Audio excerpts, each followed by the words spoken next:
L'épisode commence dans les bureaux de l'entreprise. Hakan entre brusquement dans le bureau de Demet, visiblement énervé. Il claque violemment la porte derrière lui.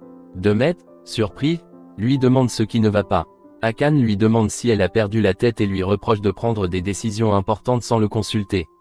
Il ajoute qu'il a essayé de la joindre à plusieurs reprises sans succès. Elle tente de le calmer puis lui explique que Saban, le jeune garçon, l'a appelé pour lui demander de l'argent. Elle poursuit en disant que heureusement elle y est allée rapidement car sinon Ferit et Nazli seraient arrivés avant elle. Hakan est furieux et lui demande ce qui se serait passé si Ferit l'avait vu sur place. Demet répond calmement qu'il ne l'a pas vu, donc tout va bien. Elle ajoute que parfois elle est aussi capable de gérer certaines situations seule. Hakan finit par s'asseoir et essaie de reprendre ses esprits. À ce moment précis, Denise entre dans le bureau. Il demande s'il dérange et Hakan lui assure que non. Denise annonce qu'il souhaite parler à sa sœur et Hakan le regarde intrigué par ce qu'il veut dire. Pendant ce temps, au restaurant, Nazli prépare du thé à la camomille pour calmer Ferit. Mais celui-ci, encore énervé, refuse de le boire. Nazli essaie de détendre l'atmosphère en bavardant, tout en se demandant pourquoi il refuse son thé. Finalement, elle décide de le boire elle-même. À l'entreprise, la conversation tourne autour du procès pour la garde de Bulu prévu pour le lendemain. Demet exprime combien elle tient à son neveu et combien elle craint de le perdre. Hakan pense que Ferit est prêt à tout, même à manipuler la vie d'un enfant pour gagner. Denise les regarde et leur dit qu'il souhaite leur parler sérieusement. Il leur conseille de faire très attention à leurs actions car Ferit les soupçonne de manigance et il ne veut pas que leur guerre personnelle nuise à leur but. Demet et Hakan se lèvent et quittent le bureau, tout en leur donnant rendez-vous à l'audience du lendemain. Hakan confie ensuite à Demet qu'il pense que Denise n'a pas dit tout ce qu'il avait sur le cœur et qu'il s'est finalement retenu. De retour au restaurant, Ferit travaille sur son ordinateur. Denise arrive et Ferit, bienveillant, lui demande s'il se sent bien. Il lui fait remarquer qu'il aurait dû rester chez lui pour se reposer. Denise répond qu'il voulait juste prendre un peu l'air.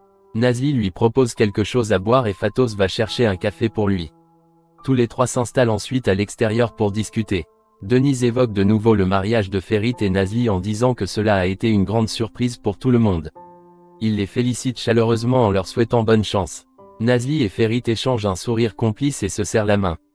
Denise les regarde un instant pensif puis leur dit que la vie est courte et qu'il faut profiter de chaque instant en cherchant à être heureux. Ferit entoure tendrement Nazli de son bras. Denise sort alors un paquet cadeau qu'il pose sur la table. À l'intérieur, Nazli découvre une petite caméra. Il leur demande de l'utiliser pour capturer leurs beaux moments et créer de jolis souvenirs.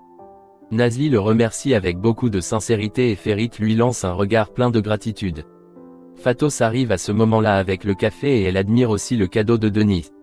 Elle décide de prendre une photo des trois ensemble. Une fois ce moment passé, Denise prend congé. Nazli et Ferit lui demandent de bien prendre soin de lui.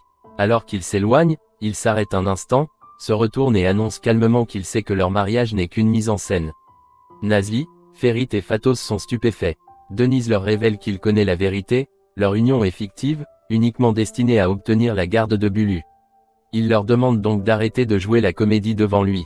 Puis, sans dire un mot de plus, il tourne les talons et s'en va, laissant Ferit et Nazli sous le choc. Pendant ce temps, Hakan et Demet rendent visite à Denise chez lui. C'est Arsuman qui leur ouvre la porte. Hakan lui dit qu'ils ont une proposition à lui faire. Demet lui rappelle qu'elle les avait aidés par le passé en leur remettant des documents importants, ce qui leur avait permis de remporter la première audience pour la garde de Bulu. Arsuman répond que c'est un épisode qu'elle préfère oublier. Hakan lui rétorque que ce n'est pas si facile d'oublier, mais que tout peut aller mieux désormais. Demet lui suggère de repartir à zéro et lui annonce qu'un nouveau procès est prévu pour le lendemain. Hakan lui propose de trouver à nouveau quelque chose, une information ou une preuve qui pourrait les avantager au tribunal. En échange, il lui offre une récompense de 10 000 livres turcs. Arsuman semble tenté par la somme. Hakan insiste, si elle trouve quoi que ce soit d'utile, elle n'a qu'à les appeler. Avant de partir, Demet lui conseille de bien réfléchir. Arsuman reste silencieux, mais l'idée d'un gain aussi important semble l'envahir. Elle commence à réfléchir à ce qu'elle pourrait faire pour obtenir cet argent. À l'entreprise, Nazli s'interroge, qui a bien pu informer Denise de la vérité sur son mariage fictif. Ferit, convaincu, répond que cela ne peut être qu'Arsuman. À ce moment-là, justement, Arsuman arrive. Elle s'avance pour prendre sa sœur dans ses bras, mais Nazli la repousse froidement.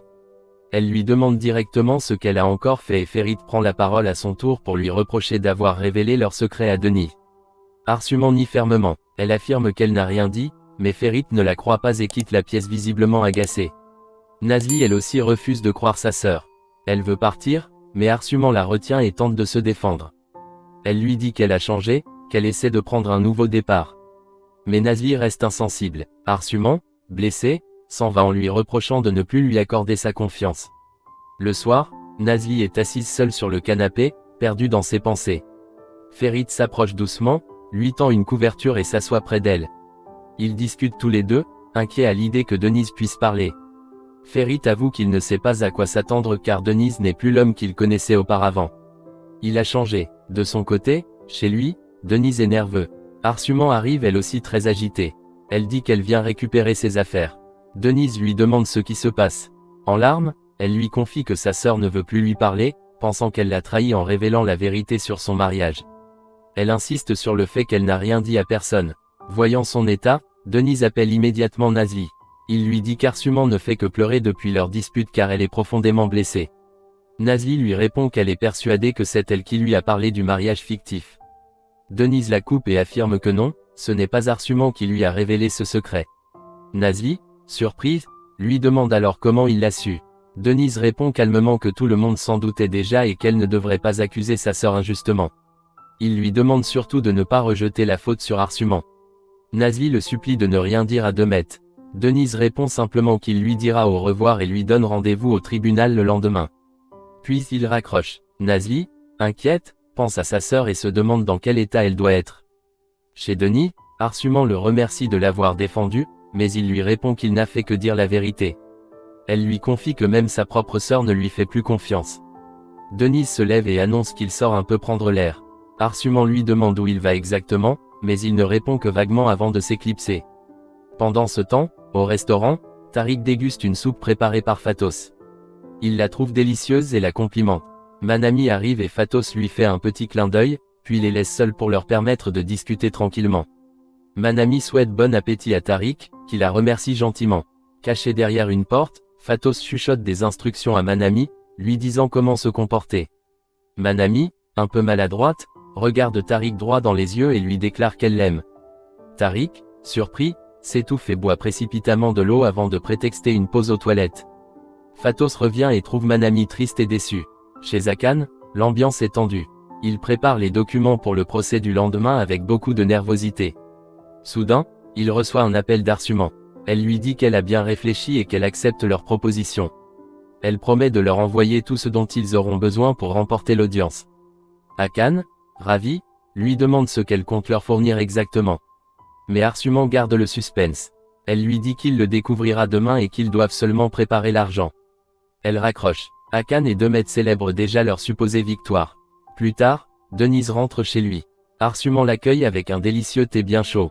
Il s'installe à table. Denise le sent, apprécie son parfum, puis commence à le boire.